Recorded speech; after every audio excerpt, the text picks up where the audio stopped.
रात को अचानक राधिका मौसी को किचन से कुछ गिरने की आवाज आई। उन्होंने बाहर निकल के देखा तो किचन में उन्हें कोई सफेद साड़ी में दिखा। वो चीख पड़ी, हे भगवान, आलतू जलालतू आई बला को टालतू, आलतू जलालतू आई बला को टालतू। राधिका मौसी को चीखते सुनकर श्रवण बाहर आता है भागते हुए। अरे माँ, क्या हुआ? क्या देख लिया? दादी माँ आ गई क्या सपने में? अरे बेटा, रसोड़े में देख तो कौन है? श्रवण रसोड़ी में झांक कर देखता है और उसे कोई नहीं दिखता अंदर। अब रसोड़ी में तो कोई नहीं है माँ। कोई सफेद साड़ी में नहीं है क्या? नहीं माँ, कोई भी नहीं है। चिल्लम चिल्ली की आवाज सुनकर काजल भी वहां आ जाती है। अब क्या हो गया माँ जी? अरे बेटा, रसोड़े में एक चुड़ैल थी सफेद साड़ी में। अरे क्या कर रही थी वो अंदर? अरे बताया नहीं, कल आएगी ना तो पूछ लूंगी। चुड़ैल जी, आपका क्या प्लान है? माँ जी, रात बहुत हो गई है, आपने कोई बुरा सपना देखा होगा, चलिए सो जाइए। राधिका मौसी सोने तो चली जाती है पर उनको रात भर नींद ही नहीं आती। वो कुछ भी उलझुल बातें सोचने लगती है।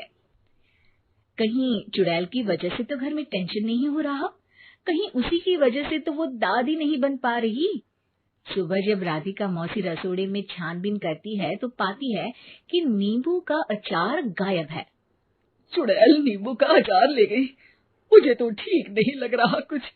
चुड़ैल को भी पता है कि जिंदगी का असली मजा तो खट्टे में ही है। राधिका मौसी झट से श्रवण को फोन कर देती है। बेटा, मुझे समस्या समझ में आ गई है, हमें एक तांत्रिक की जरूरत है। अरे क्या बोल रही हो माँ, तांत्रिक की क्या जरूरत है? आप पूजा पाठ तो कर ही रही हो ना। आलतू जलालतू मंत्र सारे फालतू जैसे कुछ मंत्र पढ़ो, चली जाएगी अपने आप चुड़ैल। अरे नहीं बेटा, कभी चुड़ैल को कम नहीं समझते। अरे तुझे पता भी नहीं चलेगा कि कभी वो छल करके काजल की जगह घर की बहू खुद बन जाएगी। क्या माँ, कुछ भी बोल रही हो? कहाँ काजल और कहाँ चुड़ैल? वैसे एक बात बताओ, काजल को अगर गाने के लिए बोल देना तो चुड़ैल काजल की आवाज सुनकर घर तो क्या, धरती लोग छोड़कर चली जाएगी। तुम ना पढ़े लिखे बच्चे हर चीज को मजाक समझते हो। तुम रहने दो, मैं खुद ही तांत्रिक को बुला लेती हूँ। अच्छा सुन, शाम को इमली लेके आना। क्या है कि चटनी खाए बहुत दिन हो गए है ना? नहीं माँ, इमली तांत्रिक से ही मंगवा लो ना, आटा वगैरह भी उसी से पिसवा लेना। देखो मुझे काम करना है। श्रवण रात को कई तरह की सब्जियों के साथ माँ के कहने पे चटनी के लिए इमली भी ले आया था, लेकिन राधिका मौसी के दिमाग में अलग ही फिल्म चल रही थी। उन्हें अब सिर्फ शक ही नहीं यकीन होने लगा था कि शायद चुड़ैल ने श्रवण पर अपना जाल बिछा दिया था, जिस वजह से श्रवण उनकी बात ही नहीं मान रहा था। पर कोई नहीं, आने वाली रात में राधिका मौसी खुद तैयार हो गई चुड़ैल को पकड़ने के लिए। रुद्राक्ष की माला, तुलसी का पत्ता, हनुमान चालीसा सब हाथ के पास ही था, बस चुड़ैल का इंतजार था। और जैसा राधिका मौसी ने सोचा था वैसा ही हुआ। वो चुड़ैल उस रात भी आई, पर वो राधिका मौसी से तेज निकली और राधिका मौसी के उससे पकड़ने के पहले ही वो भाग खड़ी हुई। जरूर बहू पे साया है उस चुड़ैल का, तभी तो श्रवण के कमरे में गई है। और अगली सुबह राधिका मौसी पिछली रात हुए हमले में किन चीजों का नुकसान हुआ उसका हिसाब लगा रही थी।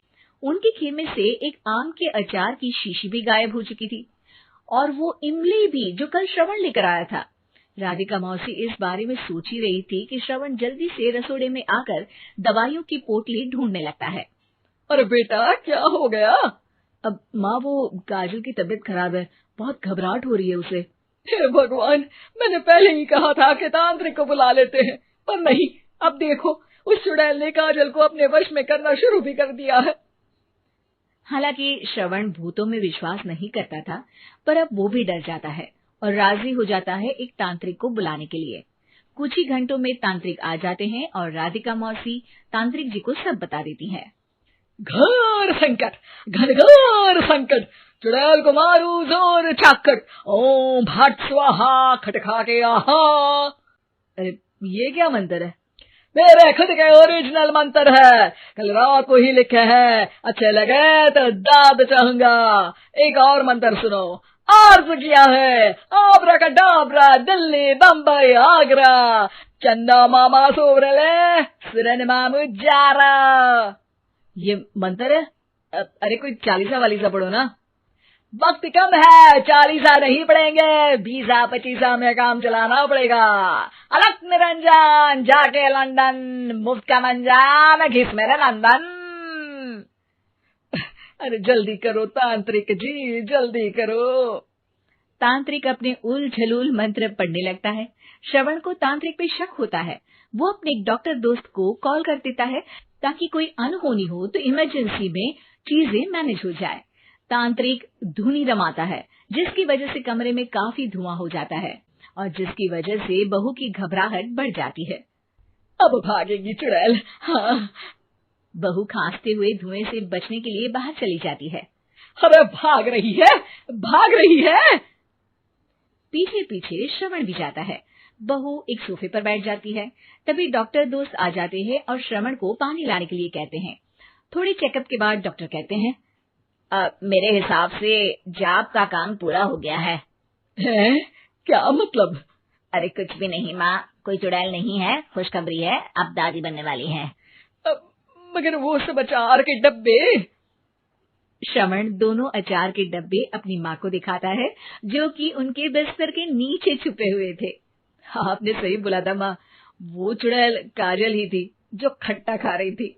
हमें कल ही पता चला, पर हमने आपको ये तांत्रिक वाला काम करने दिया ताकि आपको भरोसा हो जाए कि भूत वगैरह कुछ होता ही नहीं। अच्छा, ये तो बड़ी खुशी की बात है। पर बेटा मुझे एक झाड़ू तो ला दे। क्यों माँ? ये तांत्रिक का भूत उतारती हूँ मैं। अब तांत्रिक राधा मौसी के डर से घर से भाग निकलता है और राधा मौसी उसके पीछे भागती है।